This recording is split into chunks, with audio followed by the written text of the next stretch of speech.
Saudara Lun, bus penumpang umum PT Aceh Transport mengalami kecelakaan tunggal yang mengakibatkan terbalik dan menghantam pagar rumah warga. Peristiwa itu terjadi di lintas nasional Medan Banda Aceh, kawasan Desa Menasablang, Kota Juang.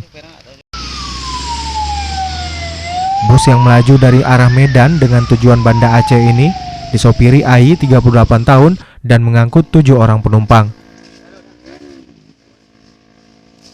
Baik sopir, kernet maupun penumpang dilaporkan hanya menderita luka ringan dan dilarikan ke Rumah Sakit Malahayati yang berjarak sekitar 200 meter dari lokasi kejadian.